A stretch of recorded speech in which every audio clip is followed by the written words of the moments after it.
right. We're going to do the next topic is we're going to talk about something called percent yield. Percent yield. It's a super simple formula. What's the super And in simple reality, formula? if you've been doing this stuff up to this point, percent yield is just one step farther. And here's percent yield's formula. Percent yield, actual yield, Simple. divided by theoretical yield. And just for funsies, we usually times that by 100, so we get a percentage out of 100. All right, so let's just do a sample problem. Let's say that we have nitrogen and it reacts with hydrogen. And that makes a really cool chemical called ammonia. Ammonia is cool explosive stuff, or it can be explosive. It's an ingredient in explosives. Ammonia is NH3. Now, of course, we always have to start with a balanced chemical equation. These are gases, good point. So tricky on the balancing on this one because your nitrogens are your problem, if you notice, pretty much. So if you double the ammonia over here on the right, then that gives you 2 nitrogens, which is actually what you want, but then it messes up your hydrogens.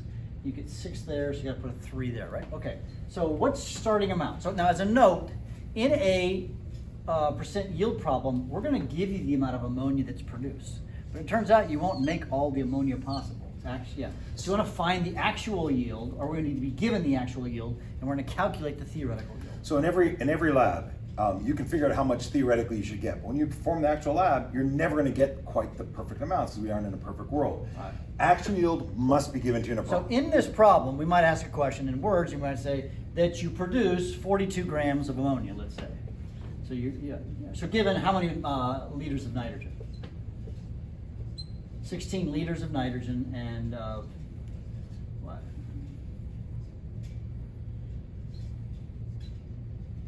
$19 liters of hydrogen.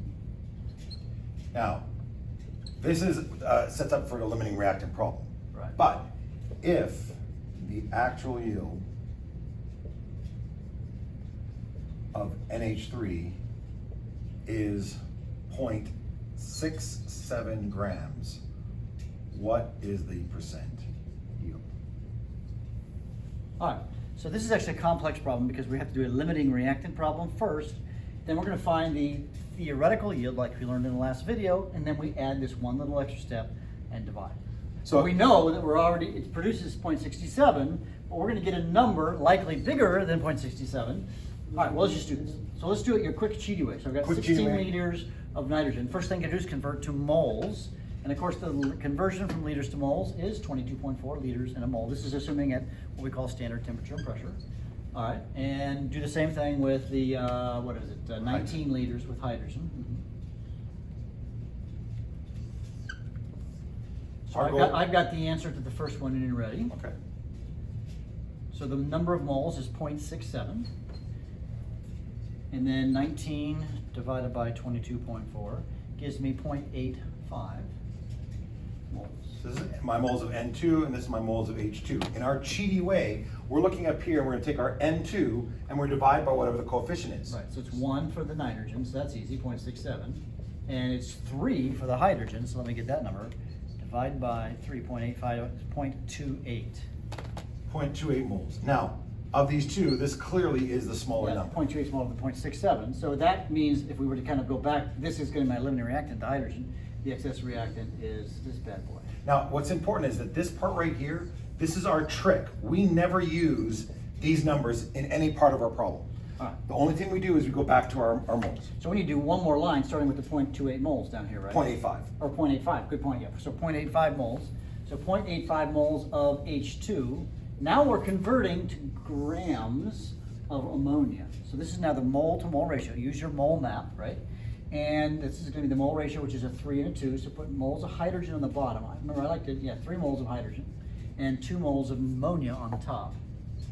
And we can cancel off our hydrogen, right? And we've got one more step. Now this isn't asking for this is asking for grams. So 1 mole, and N is 14, hydrogen is 1, so roughly 17 grams in a mole. So now I'm going to take the 0.8, see what I got here, 0.85 times 2 divided by 3 times 17 gives me 9.6 grams. So you're expecting to get 9.6 grams of NH3 ammonia out, but we only got, a very little percentage of that. Okay, so in this case, we're going to take actual, which is 0.67, That's how much we actually got out. That's this number right here. That's interesting. These are both 0.67. That's just, That's a fluke. that's a fluke. Okay. Divided by 9.6 times 100. That will give us our percent yield. So I'm going to take the calculator out. 0.67 divided by 9.6 times 100 gives me 6.97. I would say 7.0% yield. Is that a very good percent yield? No, it's sucky. If you were trying to make a cake and only 7% of it came out, Yeah, no. that'd not be very good, right? Well, some experiments actually do have pretty low percentage yields. Actually, this one I know is actually a very high percentage when it's done right. But yeah, you get a low percentage of yield when this happens. And as a side note, would you expect ever to get more than 100% yield? You can't. You can't end up with more than theoretically is possible. That would mean that somehow something's getting added in that didn't exist in the first place. Sometimes when we do these percent yield problems, you might get like experimentally get more than 100%, but the only reason that would ever happen is that something's been added. I especially see it like we do some kind of experiments with like filtration, and if you don't completely dry things, then what happens is you're weighing water as well, and then you get like 120%, and it's because you didn't thoroughly dry your sample, and then but it's not physically possible to get more than you can expect. If you're getting more than you expect, it's because there's something else there. So just to recap what we're doing here, this formula right here, the only thing different from anything we've been doing up to this point is we're just going to give you this actual yield number. The theoretical yield, we've been doing that in all the previous units up to this point. So we're going to do the regular steps to figure out the limiting reactant like we would, figure out the theoretical yield. That's what we've been doing all this time. The only additional step is what Mr. Bergmann did right here, is where he added in the actual yield on the top and multiplied by 100. So in case you're like going, percent yield is one more thing, we're really only taking one number and we're dividing it into something we've already been doing up to this point.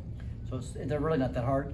But we gotta practice. What you've noticed about stoichiometry is it like builds on everything we've been learning about. You have to know how to write a balanced equation. You got to write the formula and write that it's calcium nitrate C8NO3 instead of just C8NO3. Then you have to like do the math with the stoichiometry, and we got the mole. So it's actually, I think the unit on stoichiometry isn't super hard. It's just the reason it's hard is because we're putting everything we've learned almost like through the whole year together, and that's what makes it hard. Practice, we'll get better at it. Yeah, you'll get better. See you next time. Yep.